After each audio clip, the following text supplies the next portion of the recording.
عالسلامة عالسلامة يا جماعة. رسيتنا لليوم تاخت سلطة بعوض طاجين سلطة مشوية. باش نعملو تاخت بالسلطة. باش نعملها بالدجاج. حطيت تريفات الدجاج، شوية زيت، صبيت الزيت، شطر كاس زيت، قطيت كعب بصل وفواحد تابل، ملح، فلفل اكحل وشويه كركم، ونخليهم يتقلاو. نصبوا لهم الماء باغ سويت، نخليو حتى الدجاج يطيب. كيما تراو يا جماعه، بعد ما تقلى الدجاج مع المكونات الكل نزيدوه الماء سخون ونحركوه، نغطيوها ونخليوها تطيب على روحها.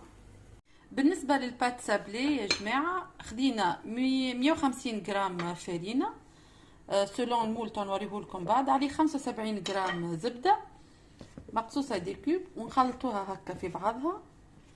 نزيدوا عليها رشه ملح ونخلطوها في بعضها حتى لين تدخل الزبده الكل في الفرينه. بعد ما تخلطت الفرينه مع الزبده كما تراو فيها ولات سابلي هكاكا، توا باش نزيدوها عظمه كيف كيف ونخلطوا ونلموا العجينه لمين. العجينه نلموها لمين.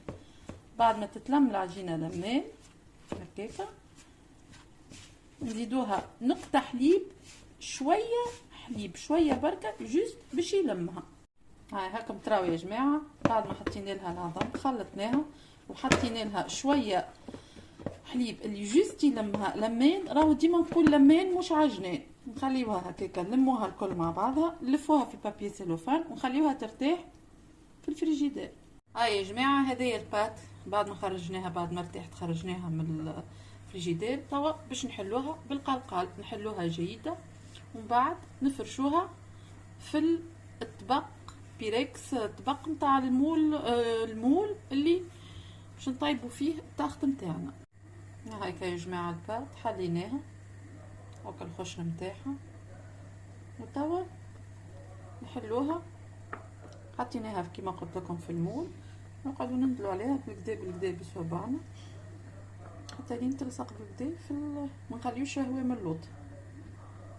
وتوا يا جماعه بعد ما حطينا البات خدمناها وريقلناها وحضرنا المول، الدجاج اللي طيبناه الصوص، حطينا الدجاج، شوينا السلطه، احنا عملنا سلطه مشويه، شويناها قشرناها، قصينا الفلفل، حطينا فتفتنا الدجاج، حطينا الفرomاج، زوز توابع جبن، انا حطيت توابع نستلي جبن، وحطيت شويه فرomاج غرويير وشويه فرomاج معناتها مرحي سيسيليا. نخلطوهم الكل باش نصبوا عليهم الصوص ونفقسوا عليهم 4 كعبات عظم ونخلطوهم مع الصوص نتاعها، ومن بعد نصبوهم في المول، نزينوها من فوق بشويه فرomاج، نحطوها في الفور تطيب 180 درجه مده 4 دراج.